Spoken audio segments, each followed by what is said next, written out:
What's up, everybody? It's your girl Erica from Just Stop Profits, and I've got Mr. David Williams here with us. Mr. Williams, introduce yourself. Mr. Williams, introduce yourself to the audience. How you doing? My name is Diamond Dave, also known as David W. Williams, the founder of the highest paid part-time job in the world options trading program, and really happy to be on the Just Stock Profits channel. So we really talk about what's going on in the market today, and for my traders, also for my long-term investors, give you a kind of understanding of how the markets and understanding the markets can be beneficial to you for you to kind of get the kind of life that you want to desire. Gotcha. So it's been a crazy hectic week between Definitely. food, commodities, oil, gas. I mean, you name it, it's up in the air. Something's going on with it. Give us some of the hot takes from what's going on this week. I mean, what we saw is we saw really, really big earnings from Facebook, Mm-hmm. Amazon, Microsoft. We saw the reaction to that was not necessarily what we might have thought it was going to be. However, people that really kind of understand how to read the charts might have seen some of the reaction on the charts and they kind of anticipated that. That's why, learning charts can be very, very beneficial to people that want to learn more about the markets. We saw that we saw a big run, and we're still seeing a lot of big run in a lot of the speculative small cap companies like the Microvisions, like the AMCs, people still in the GME. And then we also saw that something I was talking about, maybe the market may be slightly desensitized because we're no longer hearing the information about the Treasury yield. Biden came out and spoke on Wednesday. Nobody really gave a big reaction to that. And then Powell also spoke this week, and there really wasn't a big reaction to that also. So one of the things that I want a lot of people to start looking for is that what is going to be the next overall market catalyst that we think might move the market either up or down in a really strong direction, because it seems like so much has happened since the first of the year because we got a new administration. We had the big issue with the Treasury yield that the market may be slightly desensitized. The market gets over things really, really fast. So there's a lot of times a big initial shock to something, and then everybody gets right back to trying to figure out how they're going to make money. So what is going to be the really big catalyst to push something in the next direction? Because what normally we thought was going to be catalyst, like Biden speaking on Wednesday, everybody just heard it and kind of just went right back to normal. What's crazy is all the points you just hit on. Like, first of all, when are they giving Trump back his Twitter account, right? Okay. Because then literally we're going to be on popcorn like popcorn. Number two, Facebook, Amazon, and Microsoft. That's kind of interesting. I'm thinking Amazon because everybody was home for COVID, right? And then also Facebook because it was this rush to be at home. And I felt like I saw a lot of business owners use Facebook more for groups. Facebook groups have been killing it. The advertising, even though they lost like $70 million in advertising, I don't feel like Facebook lost a beat. Now, I do see Facebook doing marketing ads on YouTube, which I think is interesting. I don't know if that's like a sign that they're kind of losing steam or what it is. Yeah, I mean, definitely we saw, and especially from like Amazon, I think their earnings was expected. But what we saw is that I anticipated them getting to 4,000 before the end of the year. I had them at 5,000 before 2025. They got around 3,500 and essentially everybody rejected that new price point. So even though they're no thank you. So it's interesting that a company can be that dominant, have that much influence over the market. But it's kind of like I know you know this from business, is that if somebody performs really well, it can almost become expected of them. So then the question is, what do they do to get over the top of that now? And so I think Amazon has been performing so well for so long, and they shot up. If you look at their chart, kind of before COVID, it was around 1,000. A year later, it was around 2,000, and they moved up off of that. So when you essentially gain almost $1,000 in share price in a year, it's hard for people to believe that you have a lot more accelerated growth left. So what you may see is a lot of consolidation. The same thing with Facebook. A lot of these really big tech companies, because of COVID, they really shot up in share price. The problem is, how do they continue to move up in that direction over time to maybe a lot of the bigger whale investors are saying, well, you know what, it may be more beneficial for me to put my money in maybe mid-cap companies that I think have a lot more growth that could take advantage of the recovery, because what the big tech firms were able to take advantage of was COVID. So now what can we put maybe in the recovery area where now they can kind of start taking advantage of that particular recovery, where we can get a lot more bang for our buck from an investment standpoint? Because if you're looking at the tail end of that chart, Microsoft, I mean, Amazon just really shot up in a relatively short period of time. So where is the next growth come from? I told people that they may have to acquire FedEx or UPS, right? They may have to just acquire their competitor. FedEx. FedEx or UPS, and just eat them up. And then that can get the market to believe, okay, there's a lot more growth left, because essentially what we can do with FedEx, we can just buy their book of business. So we can buy their book of business. We now own all their accounts because we bought the company. And then now that's where our next growth can come from. Or what can they do on the server side to where maybe they can acquire other businesses in their same space or in their same category. Well, we think that, well, that's going to cause the growth because their growth was so high, so fast. The question is, where do they go from here? This chart is a year right here that we're looking at on the screen, you guys. This Yes, is a ma'am. year. So this, I'm just going to comparison. 5 year chart, very slow, steady, normal. Then boom, like last year, just up. It just shot up. Yeah. I mean, and the biggest thing is it's got to be FedEx because UPS has Yeah. been doing everything in its power to fight, right? I And so, feel you. and what's crazy is the reason I know it's going to be FedEx is, and I'm saying this again, this is not financial advice. This is again our Exactly. opinions. But the reason I know it's going to be FedEx is FedEx struggled during COVID. Exactly. And I say, well, how did you struggle during COVID? DHL was all China, right? Yeah. The Chinese connection, they still went fine. The India connection, they still went fine. UPS, booming. FedEx was the only one that was taking a hit. And someone told me, well, FedEx has all itself located in a lot of Office Max stores, right? And then a lot of these places Okay. are not as booming because guess what? You didn't have to go to work. Your office didn't need it. Everybody was working from home. So it's like there wasn't the same incentive to go and get that the services you needed. So yeah, and when you think of UPS stores, even right now, I know a person who owns 2 UPS stores. He complains about them, but they make him $80K a year, and he doesn't have to go inside the Exactly. building. I feel you. Yeah. After everything's Yeah. all said and done, he makes $80K a year off of it. So it's like Yeah. it's just. Listen, Roscoe said FedEx has horrible service. Yeah. I mean, They do. It's terrible. It's they do, terrible. and I feel like Yeah. Amazon really put the foot in the sauce by going, hey, we're going to have Amazon Relay, and you can start your MC tomorrow. You 20-something-year-old guy, just get you a Sprinter van and come out here and work. Yeah. Well, the guy really created himself a job. If he started his DOT and he's running around in the Sprinter van, created himself a job. But that's not necessarily how they're going to view it. Yeah, definitely. So, and what I think about noticed with UPS is that I saw, I was going by 7-Eleven the other day and I saw a UPS locker. Yep. So they're kind of replicating what Amazon is doing, but I still don't see a FedEx locker. So I got something delivered to me the other day from FedEx, and I had to do what I have to normally do. I had to sit at home and wait for them to deliver it, which I don't like to do, because then I'm sitting around and I could be doing something else, moving around the city. So I just think FedEx is playing an old school game, and they still haven't got up to speed. So they may be it may just be a good buyout, and that may be what can get Amazon to that next level. Because like I said, a lot of these companies, especially these big tech firms, Facebook is having the same issues. They're worried about a lot of regulatory issues. They're worried about maybe potentially Apple cutting them out of that particular market to advertise to. And we see the same thing on their chart. They shot up really, really hard after COVID. And now the question is, where do they go now because their acceleration was so hard after COVID? Oh, for sure. Yeah, definitely. Even if I put FedEx up here, you guys, let's see, put FedEx. Yeah, I have FedEx losing a lot of share value over the next year. Let me do for a month. It looks wow. All right, let's do for 6 months. Let's do for see a how year. They came down. Yeah, see how that big dip. So they recovered some, but then the question is, if you look at them pre-COVID where they were at, that's to me where they're probably going to end up trading back at again. So over the course of this year, as they continue to put out earnings, if we don't believe that there's a lot of growth left there, you're going to start to see them sell off, because they went to a certain point. They sold off really, really hard after earnings. And if over the course of this next year, if we don't see where there's more growth left in this particular company, the question is, why would you still stay in it? Maybe their share price has hit a peak. And so I think that's the biggest issue. Well, it shows that they underperformed 2 days ago. It says FedEx Corporation stock underperforms Wednesday compared to competitors. Yeah. So it looks like they better come on with it. Yeah, they're in a really vulnerable position because they had a partnership with Amazon to do their air freight. Amazon killed that partnership. So then the question is, they're kind of getting walled in, and what they may eventually have to accept if they don't get bought out is they're going to just have to be a third tier competitor, and they may just have to be consistent or fine with just we do this certain amount of book of business, and that's kind of where we're at. But they're really figuring out what is going to be their specialty and how do they really differentiate themselves in the marketplace. Well, we know if we go to FedEx for this specific thing and they do this better than everybody else. I will say FedEx is located at a junction point, which is Memphis, Tennessee. Yeah.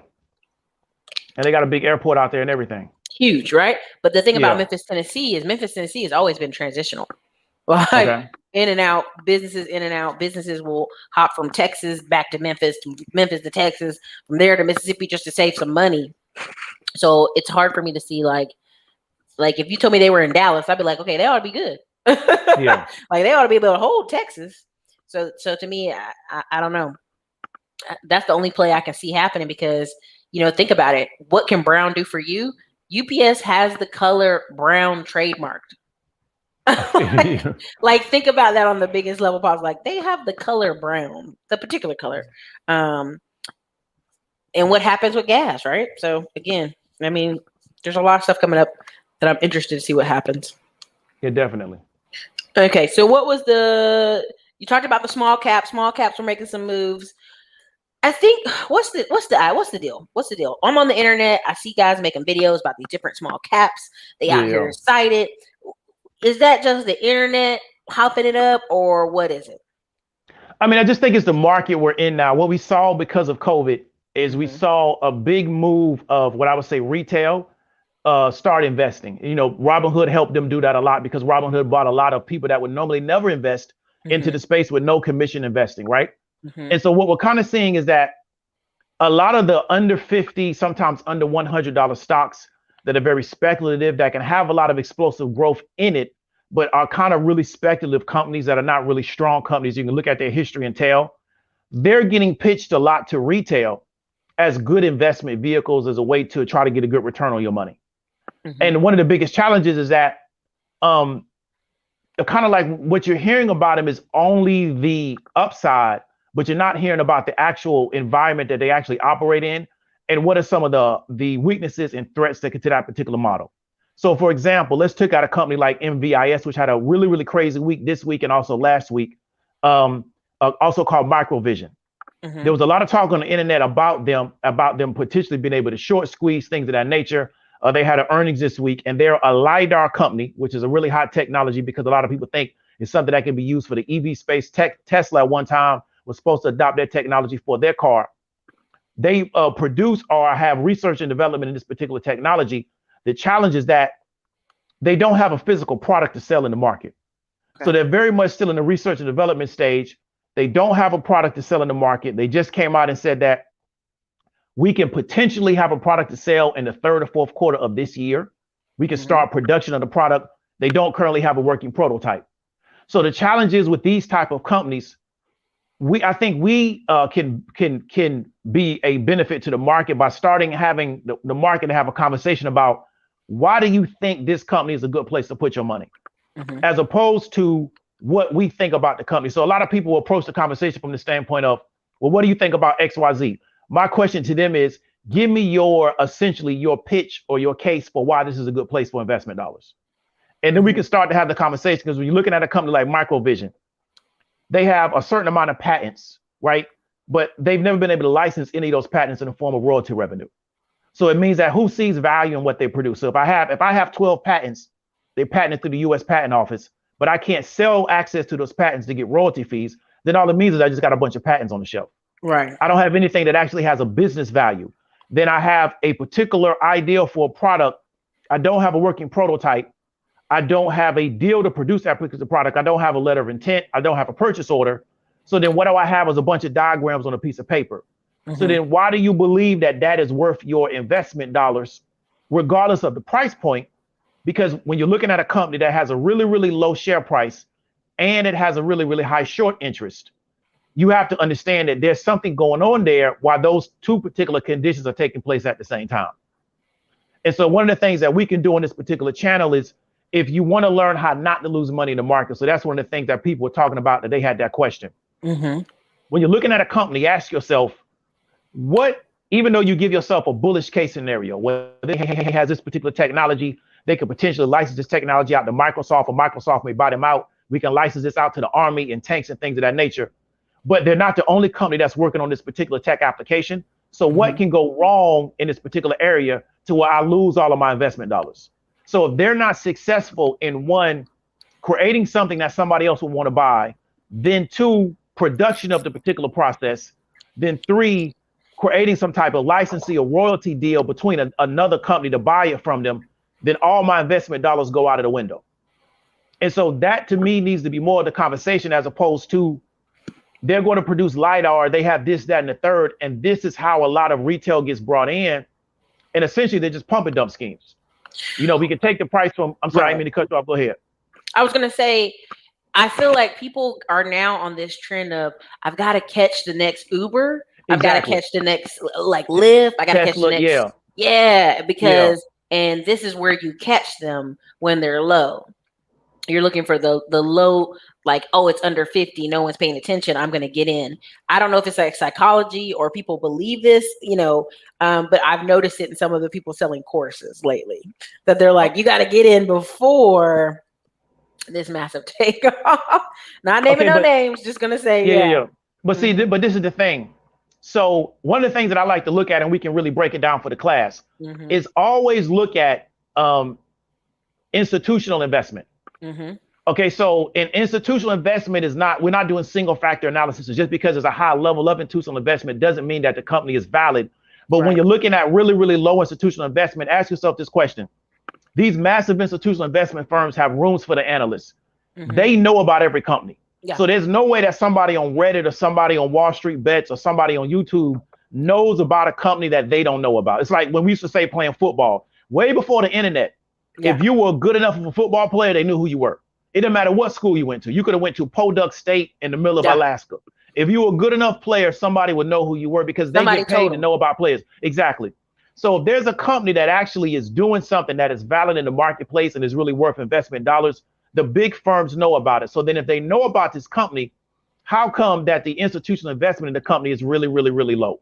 So when you're looking at a company like Microvision, if they have, I think, around 20% or less of institutional investment, and it's been like that for a very, very long time, how come institutional investors have not bought into it more when they have more access to information than we do? Because if you're BlackRock and you call the actual LiDAR corporation and say, hey, I need to speak to the CEO, they're going to actually return that call because you're BlackRock.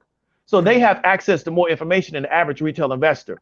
So we need to stop thinking that I got to catch the train, because a lot of times when you're looking at a company like these companies that have been around a relatively long period of time and they haven't done anything, that's because there is no train. It's just a company that has been able to figure out how to get a few $1 million in research and development dollars, and they may come up with something, but they may also not come up with anything. Well, it's $15 price point. So, I mean, it's in that Robinhood. Exactly. It's in that lane. Yeah. Pump.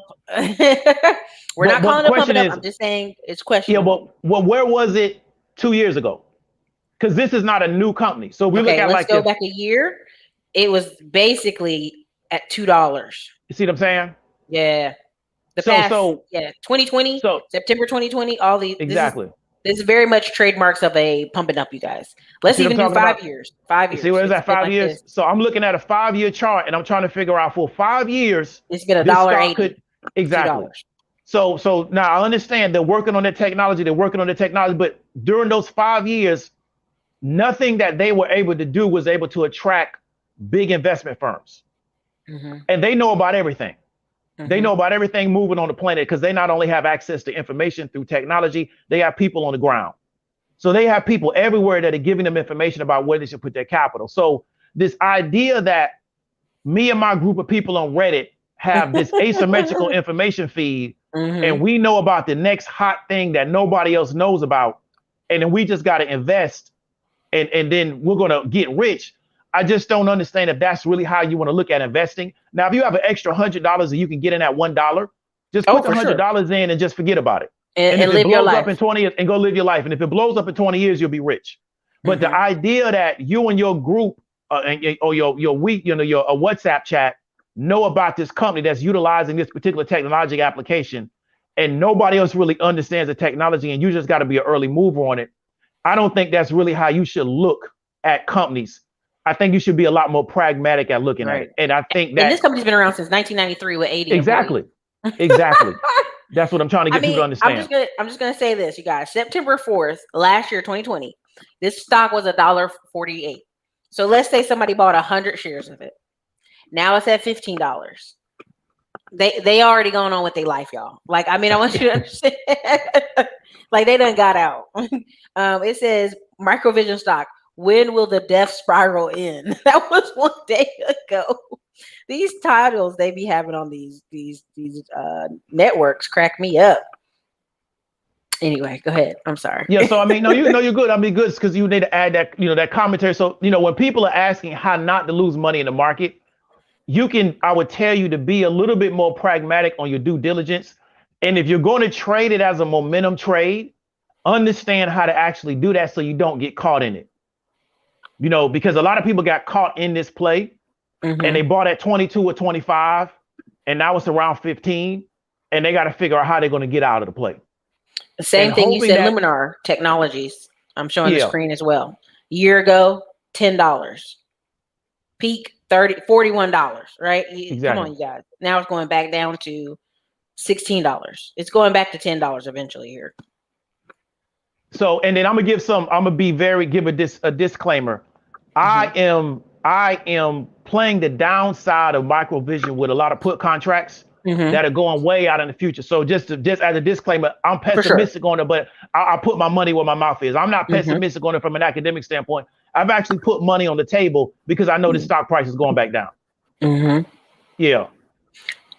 And then that's the point of this whole, like, when we do these videos is like, to be a true trader, you have to make money when the market is going up and going down. And going down. Yeah, definitely. It can't just be all ups because, last time, and I'll just say this, every time that, like, oh man, the stock market started, 2 years later, those guys are not even in the stock market anymore, right? Yeah, Because they definitely. really didn't learn how to truly be a trader, how to truly do more. They just didn't. Yeah, and I love plays like this is because they're easy plays for me to pick off. Because I've come to the realization that retail is going to make me rich in this market.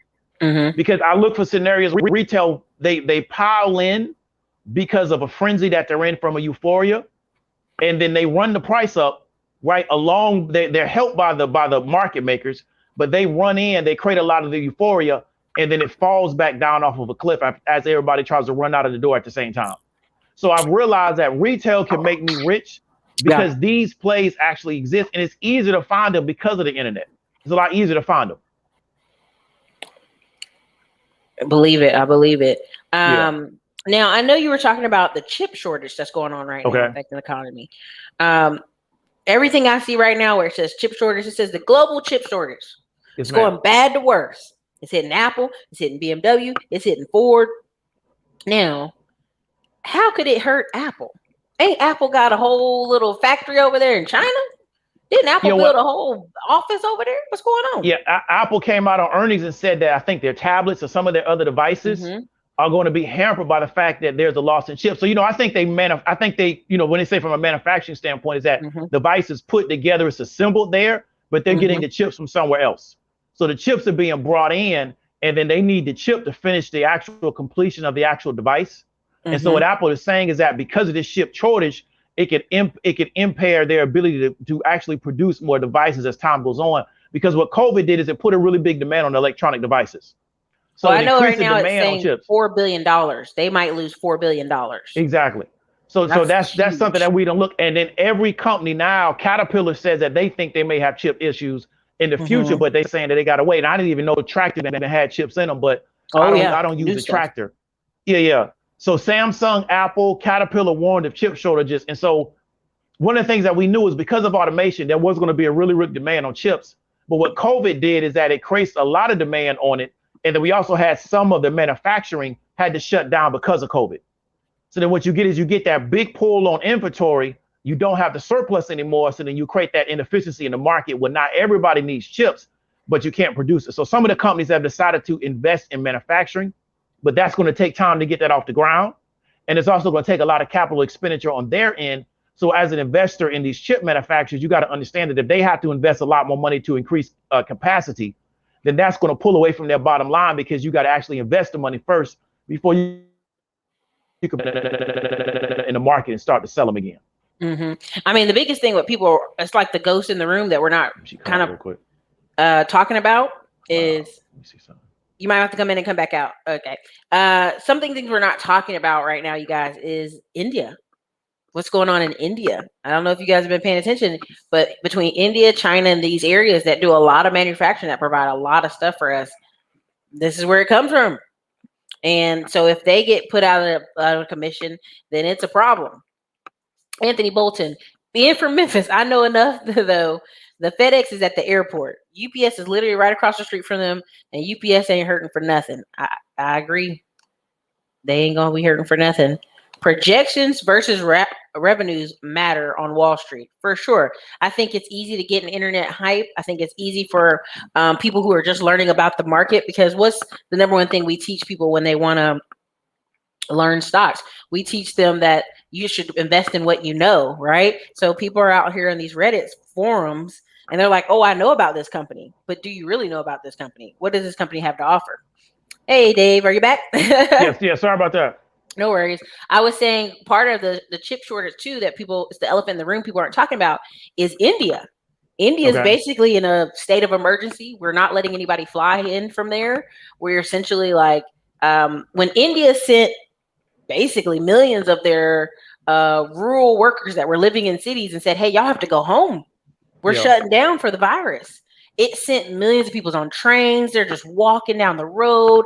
They're passing out because the country has so many people. And so they already had infrastructure issues to begin with. And then now they have this going on. And I think you just see what happens when we rely on a global economy. We let one person over Yeah. here make something and somebody over here make Yeah. something, and there's no backup plan. It's Exactly. like a bad Exactly. movie. Yeah, and Uh, Biden said that he's going to sink some money. He wants to do some domestic chip production, but the problem is by the time that money Too gets late. allocated, it's going to be too late. It's going to be Yeah. too late because there's going to be a lagging supply. It's going to be too late. The demand is current at this time. By the time we get through all of that, it's going to be too late. I mean, right now, I feel like we're in a lag of multiple things: lag in food, commodities, Yeah. oil, gas. Like we're lagging.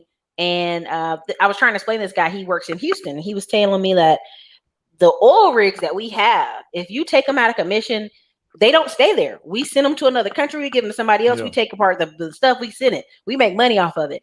But it takes 5 years to get another one. Yeah. So he said, when you talk about, because I remember when trucking, I think it was like the height at the April 2020, everything was like $1,000 to pick up stuff from Houston to take it to Abilene or Midland, and it was because they were trying to protect and shut down these oil parts and oil things that relate to the oil field. So trust me, like there's a lag on a lot of things. Um, Curtis Davis said projections versus revenues matters on Wall Street. Definitely. Look, Miss Lady said that's why I stick with Dave. I can't wait for the VIP course. You. So I Um, appreciate it. yep, Curtis Davis said you're right. You're safe to put your money in Apple or Microsoft. Exactly. Teach investing in stocks, not the gamification of stocks. Yep. Yes. What's interesting, Dave? There's a website. I'm gonna see if I can pull it up. These guys are like young guys who are making money off these goofy shirts. Um, but yeah, go ahead and kick it off. Finish what you're saying. I'll go find it. Yeah. So what we want to do is when if you're looking at companies that are very dependent upon chips, right? You want to try to Mhm. ask yourself, how is this shortage going to impact them if they need the chip as part of, creating their final product, or they need the chip to do business? Because I think this is going to be a real situation. But what this may do is make everybody essentially create some type of redundancy to where it doesn't happen again. So that's what we really need to do. So maybe this is the best thing because we talked about before. We knew that automation was going to put a really, really big demand on chips. So maybe this situation with COVID is going to make us create some type of redundancy in our chip manufacturing capacity to where everything's not going to be maybe like just in time, to where we can now have a surplus of chips to where when you need to draw on it, we actually have them. Because if they don't get this problem solved, so many companies now are dependent upon chips. Like I'm talking to you on a device that utilizes a chip. Mhm. Everything pretty much in my house, I got 6 or 7 devices. They all use chips.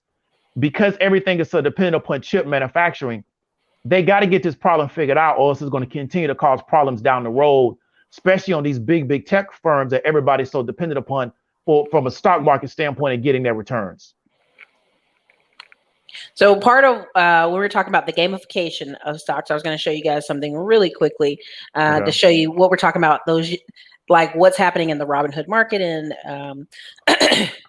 kind of piggybacks on what you're talking about here. This is an Instagram page called. I hope you guys can see it. I'll try to make it bigger. It's literally called Wall Street and it's hyphen bets, right? Yeah. Um, and they have 280,000 followers. And they come up with memes all day that you would have to know a little bit enough about stocks to get a lot of them, or you would be somebody who has a family member in the stock market. I mean, you literally can go through these memes and be like, "Man, I'm gonna have to Google that. What does that mean? I'm gonna have to look that Yeah. up, right?" Um, and now you look over, they also have Wall Street memes, right? So again, you would have to know some of the stuff in relation, right? So this is again, you know, best company earnings, street expectations, right? Yep. So again, you're like, what does that mean? Another one would be Buffett's broker, right? So they basically take literally quotes from Warren Buffett, mix them up, or they talk about things in the market that you have to learn, like, right? So if you look at this meme, what does this mean, right? And so it's like nice versus, oh no, what is it doing versus nice, right? So there's some things I think people are learning on the basic level, Okay. and they are, sorry, they got the alert. They have a merch site. And when I actually reached out to one of the guys, I found out they make a lot of money. So I don't know if you, let me know if you get the joke, Dave. So this this shirt, See. the one of their most famous selling shirts. Let me see if I can pull it up. Okay. This is one of their most famous. Lehman Brothers Risk Management Department, Yeah, yeah, 2008. yeah, yeah. I did get that joke. In fact, I would wear that. I think that's I funny. just I think would wear, it's yeah, yeah, I would wear that. I think that's funny. so a Yeah. lot of they say they have a ton, you know, they have a thing here you could become an affiliate and all this stuff, but Okay. which I may do for this channel because I just think some of it's funny. They literally have an Elon Musk sweater where he's smoking. What you got to realize is whenever people do anything on the internet, you could actually take that photo as long as you alter it. So it's like Okay. these guys, that's the power of young people being in the market and kind of like enough that they're paying attention. I Yeah. just think this is super interesting. So, but back to what Yeah. you're saying, I was just trying to show people that like there is a whole sea of young people who are like, they got a dog on a shirt to the moon, F taxes. Yeah. Like, That. what Yeah. That taxes are they Dogecoin. really paying, right? Yeah. I feel you. um, so it's one of those things, and they have stonks. They're making fun of how one of the it's not Janet Yellen, but what's the guy's name? The way he says stocks, is he has With an Kramer. accent, and it sounds like he's saying stonks, like with the N instead of a Yeah. C. Yeah. You're talking about. Yeah. I've seen that on there. I mean, and what I like about it is that it's going to bring more people into the market, and Mm-hmm. they're figuring out a way to. And this is what I talked about all the time: is that we've had to figure out a way to make the market not seem like you got to have a suit and tie on to talk about it. Yep. And historically, that's how it's been presented. And what I like about the younger generation is they're 100% against that. And Mm-hmm. then as time goes on, everybody's going to kind of get indoctrinated into that. So it's really not this young generation that's out now. It's really their younger people. So the kids that are way, way younger than them, this is going to just be normal to them because this is the environment that they grew up in. It's similar to like utilizing social media. Anybody that's under 20 years old, social media is just super normal to them because that's all they know. They don't know anything else. And so we're going to have a younger generation that's going to be hip to the market Mm-hmm. because of what's going on right now, where they're not going to know it, to them putting money into the market or playing an option or even now expanding maybe into the bond market or to the futures market is going to be very normal. Where historically, this was for people that went to like Ivy League schools or the top financial Yep. schools, and it was a really, really small sector of the economy. And so I like the fact that it's getting out to more and more people and it's becoming normal. And that they should be educated on it, right? Because I Yes, feel ma'am. like we have this society of people who even this shirt was funny. I want to buy it. Yeah, GME gang. Okay, I feel you. So I mean, I want to show you guys that stuff because I want to make it normalized that there are people younger than us that are actively daily work, investing and learning about the stock market. And so when you talk about, hey, I can help you make $2,000 a month, that's Yeah. realistic. These young guys are probably living 2, 3 people in an apartment near New York or Boston, and that's literally what they're trying to do. Yeah, definitely, definitely. And like I said, is that one of the things that we really got to understand about the market and not to sidetrack the point is that the amount of money in the market, it seems abnormal to us Mm-hmm. because we're coming from an environment of somebody telling you, hey, man, I'll pay you $25, $30 an hour. And we think that's a lot of money. Yep. And so one of the biggest secrets of the market is that how much money is in that market that you can access Mm-hmm. that you're not even aware of. And after a while, it doesn't even become a lot of money. And so we start talking about the New York Stock Exchange has a market cap of around 70 to 80 trillion dollars a year. If you and your group can pull out, $100 million a year out of the market, that's essentially a less than 1% accounting error to that market. So nobody would even notice it. And so we really got to start having a different conversation that this country is so, there's so much money, there's so much liquidity in the country that we're not aware of because we really haven't been educated. And we've been taught that, we're supposed to sit around and wait for a $1,200 check. Yep. And there's way more money in the economy than that. And I know you understand that because Way you know more. business, but there's so much money in this economy because we talk about a lot of what's negative about America. What I want Mm-hmm. people to understand, what is positive about America is we've created an environment where there's massive liquidity in our economy. And that's one of the things that separates this country from everybody else. You can actually get money in this economy. There's places in the world where you can't even make any money. It's almost impossible. Yeah. In this country, you can go make you some money. So what I really want to encourage people to do is start thinking about ways in which you can make money and turn that 2,000 into 5,000 into 10,000 and keep going up from there because the liquidity actually exists in America. And it's one of the few places in the world where you can actually be successful and do that. Y'all, I was listening to this guy who said he came from like a small town, and like, you ever see this show In the Heat of the Night? Yeah, I remember that. Okay, so he lives in some small town in Georgia, and he was like, I did not want to come back there, but his grandma got sick and somebody else got sick.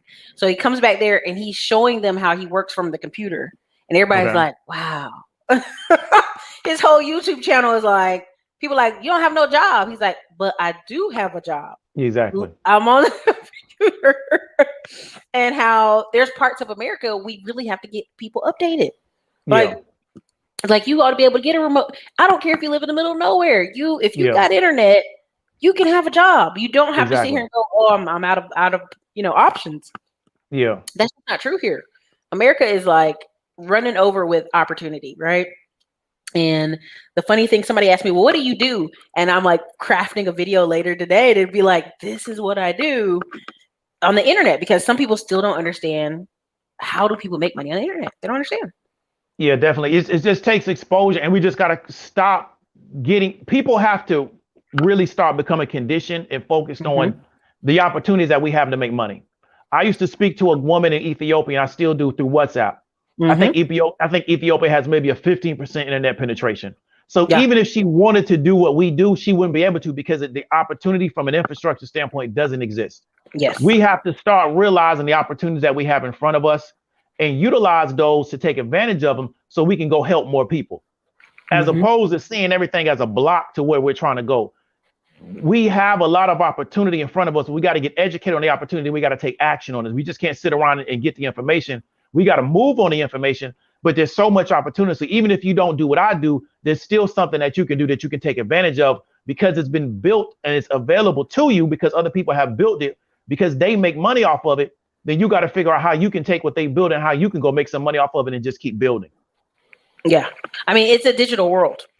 Definitely. You can make money 24/7 all day long, all night long. There are people who, even with the stock market, this guy was like, well, I'm nervous. I'm like, you can't set it and forget it. And I'm like, but in some ways you can. You could put your options for the future. You could do this and that. Exactly. And it was hard for me to break it down to him. And so I always like doing these shows because I'm like, go ask Dave. Go ask Dave. Definitely. He'll teach you. He'll show you. Because I think even options trading is this unique, mysterious thing. Like people know I can go online and buy a stock and I can sell it. But now you're talking about options. They're like, mind blown. Yeah, definitely. I mean, and it's something, like I said, it's just a lack of exposure. I mean, for historically, the options market was created as a secondary market for the really big institutions, and it's a way for them to like kind of manage their position in an equity. And there's different ways, and also like maybe as insurance policies against the fall or rise in the market. So anybody that was trading options for a very long time was only really people only working on Wall Street. Right. But what we've done is, as part of not educating our people on the whole market, the whole space, we don't talk about the options market. So we may introduce them to like buy and hold, but we don't talk about the secondary market or the derivative market. What I want us to understand is that some of our income challenges can be solved by understanding how to trade. And so we need to stop thinking that these particular areas are not available to us, because this is what we got to understand. We can produce people that could become astronauts. We can produce PhDs in medicine. We can produce PhDs in physics. We can produce people that are really, really exceptional athletes. We can also produce options traders. So we have to stop believing that these particular spaces are above our head and they're past our intellectual capacity, because they're not. It's just really an exposure issue. And once we start to understand how there's so much, I keep trying to get people to understand, there's so much liquidity in these markets you can pull 6 figures out of that market and nobody's going to even notice it because BlackRock is doing 19 billion over a quarter. You don't even matter to them. So you got to really understand that there's so much money. Mhm. This is the richest country in the history of the world. Yep. There's so much money in this country that we have to stop thinking that we have to be poor because of this external reason and start learning how to upskill ourselves to be able to make money because everybody's making money around us and we just think that we can't have any money. Vortex of abundance, y'all. I Yeah, mean, people will literally go create invisible barriers to themselves. I'm not good at yeah, math. I'm not good at this. I didn't exactly. ask you all that. I didn't ask you all these things. I'm asking you if you can learn new songs in 2 weeks, you can learn some new stuff up here. That's really my biggest thing. So the last two things we were going to kind of wrap out with was the tax plan and the Yes, earnings. ma'am. So I Yes, know. ma'am. So break it down to me on taxes because Biden came out there Okay. looking not stiff as Yeah. usual. So you. I'm Okay, so worried. Biden wants to do a lot of infrastructure, and we get it. He wants to put a lot of people to work building infrastructure. We get it. So he has to Mm-hmm. figure out how to finance it. So Right. one of the ways in which he wants to finance it, he wants to kind of raise the capital gains tax for investors. Okay, they're going to try to create a lot of hysteria, and we're going to talk about what we were talking about earlier to scare you away from making money by talking about the taxes. That particular tax scenario is going to affect a really, really small minority of the population that's over a certain dollar amount of investing. What I want to challenge you to do is work your way into a position where these type of scenarios matter to you and your accountant. If you're not already there, then don't worry about it. You got to work your way there. So let's work our way to where we're making so much money that when the president comes out and says, I want to tax the 1%, we got to sit down and talk about how we're going to avoid that tax liability. But because we're not in the 1%, it's not even something that really applies to us, but it's really designed to scare you from working your way into the 1%. Because we're Mm-hmm. supposed to believe that with making money comes all these challenges that we can't handle. Mm-hmm. So I know Biggie said more money, more problems, but biggest problem wasn't making money. Biggest problem was that he was running with some people that was going to end up killing him one day. Yeah. His problem wasn't making money. So we got to stop believing that making money creates these problems that we can't handle and go make the money and then hire people to go solve the problem. So this Biden issue, Mm-hmm. it won't be an issue unless you're probably in the top 1% of investors. The majority of people are not in the top 1%. But what I want to challenge you is to get into that top 1%, and then we can worry about how to solve that particular problem. The crazy part is the saying the first million is the hardest. Yes, And ma'am. then after that, it's just if you can make one, you can make two, three, four. Or I love how people always ask the question, well, what if you lose it all, Erica? And I want people to understand is like every time I hear that question, I just want to cringe because I'm like, the person you've become to Exactly. get the million is a different person from where you Exactly. started. Started. Exactly. So Exactly. there's when you think of Wolf of Wall Street, this man went to prison. He was on drugs. He then came out and within like a month he was doing speeches. He was Exactly. Yeah, he back in hustler. the game. He was bloop, Yeah. bloop, bloop, bloop, Yeah. bloop. Yeah. He's a Because the hustler. person you became along the way will never let you be truly poor. Never be Exactly. truly poor again. Yeah. And something, see, one of the challenges is that we've been taught a lottery mentality. So we think Hmm. the financial success comes from a lot of times us playing ball or us becoming an entertainer. When you get your money through this short time span in which it's almost like a lottery, like you win a Yep. lottery ticket. Because we don't understand that the majority of people that make money in society make it because they have skill sets and they have a mindset that has allowed them to make it. We think if I get cashing on a lotto ticket and then I run through the money, I'm not going to never hit another lotto ticket. Ooh. But when you have the skill set and the mindset, it doesn't matter what happened because you can always get right back to it. You could talk about Trump all you want. Once Trump learned how to make money, it didn't matter how many times he went bankrupt. He knew how to get right back to the money. So that's what people don't understand is that once you learn the skill sets and you learn the mindsets and you learn how to network and you learn what it actually takes to make money in America, you're going to have up and downs in revenue. You may have up and downs in income, but you know how to get back to that point because you've been there before and you have a platform of knowledge that you can use that you won't come under as long as you don't self-destruct. So we have to get rid of this mentality that making money and being financially successful is a lottery ticket. And that's why we got to Yes. get away from these small cap firms that you can buy in at $3 and they're going to shoot up to 2,000 if they just get bought up by Microsoft. Like that's not really a skill set of understanding how to invest and actually understand the value in a company. Work on developing the skills and get the right mindset. Everything else will follow over time as long as you just stay consistent and you have a positive mindset about what you're trying to do in this world. Listen, remind me to make. We need to make a lottery mindset video for the other channel because I'm telling you, like when I get on the phone call, people, the number one thing people say is like, okay, what am I doing with this 10K or this 20K? Like, Yeah, I'm like, it ain't gonna be the last 10, 20K you get. exactly, exactly, You're gonna be all right. Or when people tell you exactly, stories of they lost their grandma house, it's 50 years later, they still talking about their grandma house. I'm like, you could have bought 20 houses by now. exactly. Like, I'm gonna need you to let that go, right? And it's because of that lottery mentality. We got to do a Yeah. show on that because it's a really limiting belief. So earnings is coming up, and what Yes, ma'am. companies are falling under earnings this week? Okay, so what I'm really looking at, I'm looking at Uber and Lyft, right? Because there's going Hmm. to be I think the labor secretary might have come out and said that they believe that gig workers should be classified as employees. They better stop If playing. they, okay, so if they do that, that's going to really affect Uber and Lyft. So we want to see they should be good reopening plays, but we want to see if they're going to give any guidance to try to deal with the fact that how they're going to deal with this, maybe this change in economy and maybe change in Hmm. regulation. We're also going to get some of the software as a service. I think Datadog and I think CrowdStrike are coming out, but I know Datadog is coming out. How are they going to do this? Some of the mid-tier software as a service companies. We also want to look at, I think I forgot the name, but we have a good amount of, I wouldn't call the larger companies, but more the kind of the middle tier companies in the S&P 500. We want to see how they're going to do because if they report positively, maybe it can start pulling the S&P in more of a bullish direction. Because what we've seen over the past 2 to 3 days is the S&P closed red because we think that maybe people are kind of desensitized to the direction of the market, and we're looking for this next major catalyst. So there's a lot of earnings this week, but it's not in the really, really, really big companies, but it's in kind of what I call kind of the mid-tier companies. But we want to see maybe capital is going to flow into them if they report earnings. Another one coming out is Etsy. I just remember Etsy's also coming out. They should do good because they had a really, really good run during COVID because a lot of people started using their website to try to sell stuff. So Datadog over here is looking a little red here over the Yeah, past yeah, year. But then if you go this way, year to date is red, but year overall is green. exactly.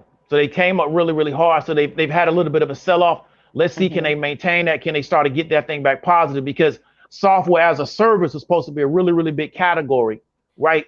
Because of COVID. Hmm. Yes, ma'am. Like it, like it, like it. Etsy, Etsy is so unique because it has a mixture of, you can tell companies are drop shipping on it, and you're like, Yes, that's ma'am. not organic. But I can tell they just can't catch everything and they can't catch everybody. But I bought a lot of stuff. These earrings I'm wearing right now from Etsy. But Etsy, Uh, yeah, I bought a lot of stuff up. I bought a lot of stuff at Etsy too. They had a real, real strong run on COVID. So we just got to see, can they maintain that price or they're going to sell off? Because what this we're is seeing is 5 year mark. Look at that. is what I'm saying, look at that 5 year mark. That's So the crazy. question is, maybe people feel like they're overvalued. They're going to come a little bit down. How can they get even strong? Because I like how they're niched. They're Hmm. kind of niched outside of like eBay, outside of a lot of other sites. Because I see Hmm. them more for like handmade stuff. So I like, and I remember when they came out, the CEO and kind of his vision for the company. But I really like how they've niched themselves. But people may feel that they're a little bit overvalued. But I like their model. I like what they're doing over there, and I like them long term. Right. Well, because there is this kind of return to handcrafted things, American made Exactly. things. So yeah, they will still have a niche. Plus, you want to feel like you got something unique and not necessarily from a store or the mall. Exactly. Yeah. People trust me. People spend time on there because you know what happens is people go to Pinterest. The thing they want on Yeah. Pinterest is sold out. Then they go look on Etsy for something That's it. similar, and then it Yeah. just repeats itself. Yeah. I was gonna have a guy build me a computer from Etsy. He was an Etsy provider, and he was gonna Hmm. like build me a computer from scratch and just ship it to me. Oh yeah, oh yeah. You gonna get Yeah. what you want. Yeah. Uh, for sure, for sure. So, all right, we're looking out for earnings, and then next week we're gonna be talking about what happened Yeah. because Definitely. I can tell it's gonna be interesting. This Curtis said if Datadog can nail contracts with large Exactly. customers, yeah, Datadog is knocking on the door of 85, 95, could blow in the next 6 months. Curtis Davis, you Yep. mean blow down or blow up? I think blow up. Okay, okay, Yeah. good to know. Good to know. All right, Mr. Dave, where can they find you and what course do you have to offer them so that they can learn more and get working, making money from home? Okay, so what we're offering is something called the highest paid part-time job in the world. And it's an options trading course. Erica should have the link. She should be able to provide that to you. And what our goal is to do is to really show you how to control your own income. So one of the biggest challenges that we have is that a lot of times our income is fixed at the top of the year. COVID showed us a lot of times how unstable our income situation was. We had a lot of income instability where somebody could just take it from us at will. The whole time during COVID, me and the people in my particular program, we were trading, and we had some of the best months of that year because of the market falling, us understanding how to take advantage of a falling market. What I want to do is really empower you with the skill sets to where you can make money in this particular American economy, regardless of what everybody else is doing. So what we do is we learn how to separate ourselves from kind of what the mainstream America is talking about and how to make money in the market, regardless of what the mainstream is talking about, by focusing and studying the market. The goal of my course with the particular core course is to get you at 2K a month. You may Mm-hmm. think that's a lot of money. That's an extra, around 20 something $1,000 a year before taxes. Mm-hmm. I want you, once you really start to understand the market, you understand that that money is actually very small. What we're going to do is use it as a baseline, use that to create proof inside your particular mind that you can do it. I have people that have taken my course, they're way past that. I have people that have taken my course that have retired from working a 9 to 5 because they've been able to accomplish it, take you past that, and then to continue to move you up. But what I really want to do is empower you with the skill sets to where you don't care about what is going on in the world, because you just see it as an opportunity to figure out how you're going to go make some money out of it. And so as opposed to getting caught up in the hysteria, what's going on in mainstream America, we look at everything going on in the world as an opportunity for us to make some money. We make money from it, and we go build the life that we want to live based on the fact that we know that we can control our income, whether the options market is going to be full-time or supplementary. Once you learn the skill, you learn the market, you always possess the skill. And that's really what I want to try to bring that particular skill set to you. I love it. I love it. Listen, good stuff over there. And they Yes, got ma'am. weekly training in the class, right? In a Yeah, private definitely. Discord group. Weekly, we got a weekly community. We're going into more. I put out a weekly class. I pull out. So on my YouTube, you can find me under Diamond Dave. You can find me on Instagram under Diamond_Dave. You can find me on the Facebook under David Williams. I'm always putting up content. So even if you're not in my particular course, my goal is to really educate you on the markets, because we talked about before. This is a space that we've been excluded out of because it was a space built for elite people. Yep. We've created elite people in pretty much every category of the world except the stock market, right? So what we have to now start doing is trying to figure out how can we create elite competitors in this particular market, and that's really what I'm going to do. So I'm going to create the University of Miami, the version of them in the stock market. A lot of people not going to get it, but they'll get it once we put it together. For And sure. so For I've sure. seen what UM did in the 80s. We're going to create that same version in the market. I already have people in the market now that are successful, and we're going to just keep putting them out. So as you see how UM puts out pros every year, we're going to do the same thing with the highest paid part-time job in the world. I love it. I love it. Good stuff. Yes, ma'am. All right, listen, you guys, we will see you next week. My name is Erica Williams on Just Stop Profits channel, and Mr. David Williams. See you guys later. I'll talk to you later.